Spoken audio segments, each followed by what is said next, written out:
November 2024. We are at the political crossroad in our nation.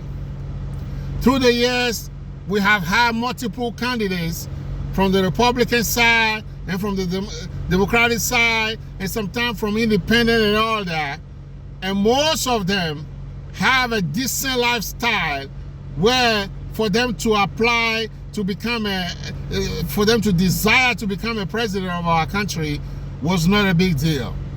But for the election of 2024, where multiple crimes were committed by one of the candidates, crimes that if you and I, we were convicted of them, we will not be allowed to do the least of jobs in America. Whatever you figure out that the least of jobs in America is. Often we say that flipping burger is a low job. Often we say that construction worker is a low job. Often we say that to be a janitor is a low job. Whatever the lowest job in our country is, what Donald Trump was convicted for, the crimes that he has to be convicted for, and notice very well that he wasn't a judge that he can say that the judge is a Democrat, is a Republican, the judge might not like him for whatever reason. It wasn't a judge that convicted him for most of the cases, but there was a jury composed of many people from different backgrounds that were verified and approved by his lawyers and the prosecutor office people before they started the trial, meaning everything was offered a fair background. Everything was offered an honest background where the decision of the members of the jury should be validated before they went into the cases. And Donald Trump was convicted in all the cases. Not one that he has been acquitted so far. He still has some to go. Donald Trump was accused of assaulting somebody, and it's a jury who convicted him of it. Donald Trump is a domestic terrorist. He's convicted of a domestic terrorist behavior. Yeah, that's how I call it, January 6th, where he called people to go protest and to forcefully take back the country because he did not want to accept defeat and all that. And all the bad thing, the manipulation that we saw, he's calling a senator that is from his party, asking him, he's calling a Secretary of State of Georgia, asking him that he needs some vote to win the election, that he should do something, where he took the classified document from the White House to his house, and we heard the tale where he's telling the people that they should just say the paper never came there, or they should just lie like this and lie like this. Donald Trump is a convicted felon. And we are at the crossroad, a political crossroad, like I said, because of Donald Trump in the ballot. Shame on us if we take partisanship over the true democracy that our forefathers have died for. Shame on us if we overlook the future of our children and grandchildren to remain in this country where the law rules, to remain in this country where we are free, and then when we are tried through the proper procedures in the judicial system, and we are convicted, we have to accept it, and there are some restrictions that come with that, where we cannot work in some places, but we're not going to give the biggest office of our nation to a guy who has committed multiple crimes. We are at a crossroad. That's your partisanship. Either you are a Democrat or Republican or whoever you are. That's your personal interest matter for you more than saving our democracy. This is what this election is all about. Did you hear that? This is what this election is all about. I've seen many t-shirt people say, I'm voting for the convicted felon. You gotta be ashamed to even say that. I'm voting for the convicted felon for presidents. I'm telling you, you can't even be a local house member. You can't even be a local mayor or a city manager if you are convicted of 10% of the crime that Donald Trump is convicted of. Yet you want to support that man and send him to the White House. Shame on you. Shame on you, I say. I don't care what party you belong to, but this is the moment to make sure Donald Trump does not have an opportunity to get into the White House. Otherwise, this is very unfair. All the people that were restricted to work for the government, all the people that were restricted to even get a simple job like working in McDonald's or work whatever else, because they didn't pass the background test, they discovered they had committed a crime, the crime that is often very smaller than the crime of Donald Trump.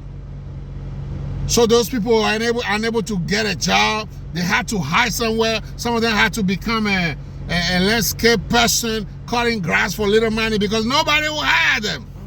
But Donald Trump has committed all those horrible crimes. And you want to tell me you want to support him? Shame on you if you kill our democracy. Remember, the niece of Donald Trump, Mary Trump, who is a psychologist, who is a psychiatrist, has predicted that if you give Donald Trump a second opportunity in the White House, he will flip this nation upside down. Remember that. Remember that. You are watching this video, you say, who is this guy? Why is he so vehemently defending the United States of America? I was not born in America. Did you hear that? I was not born in America. I became naturalized as an American citizen. I served in the military, but I love this country so much. I'm standing for its democracy. So shame on you if you were born in America, you claim yourself to be the real American, but somebody who was born elsewhere, who became naturalized as a citizen, I'm demonstrating way to save our democracy more than you are doing. Oh, because you are yielding to partisanship. You are caught up into racism. You are caught up into racism in some counterfeit way that make you to support Donald Trump. I say that. Yes, I say that. What is Donald Trump offering you? When he was in office for 4 years, what have he offered you? Nothing. White people that support him, they didn't get it better. Donald Trump just offering you racism. It's making you feel good that you are white and you are above the law and this and that and that. That's the main reason why people are supporting him. He's a convicted felon. It doesn't matter, huh? You can just overlook that and vote for him and support him. Shame on you. If what our forefathers have worked for, are serving the military, putting my life on the line. I'm so tired of my fellow military members, of my fellow veterans. All they want to say is how life was beautiful in the military, how they make good money in the military. I don't know where you're from or where you have been or how you even think, but to say the military life is marvelous, something gotta be wrong with you. Military life had to have one main idea is to serve the country. Military life is not beautiful. Military life is not funny. Military life is difficult. It's suffering. A lot of discipline. A lot of sacrifice. Yes. So I put my life on the line for 11 years in the military to support and defend the Constitution of the United States against enemy, foreign and domestic. Donald Trump is a domestic enemy of America. His niece, who is a psychologist, I told you. You've seen everything he does. The speech that he did on January 6th, if any of us uttered few words of those multiple words he said, they will lock you up somewhere you will never come out again. And with all that, he want to present himself to presidential candidacy, and you are supporting him. You must be smoking something. You must be smoking some ganja from Africa, from Jamaica, from the US, and from Colombia, all mixed together, where your brain is not functioning properly. You need an upgrade for your brain. Shame on us. Again, we are at a political crossroad. Let me tell you, the way I'm talking, you can see the firmness in me. If I were a Republican, hear me well, if I were a Republican, I'll vote for the other candidates. Did you hear what I just said?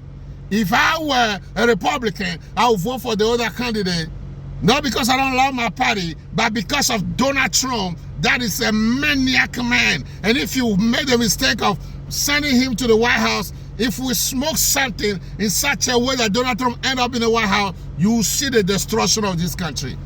And you will feel bad for the rest of your life that happened. Because you contributed to it. I will not contribute to that. This is the moment to overlook party and support real democracy. All that our forefathers had died for, we sing that song and say, Spangled Banner, and we say the home of the free and the land of the brave and all that. This is the moment to show it. It's the moment to show it. All right.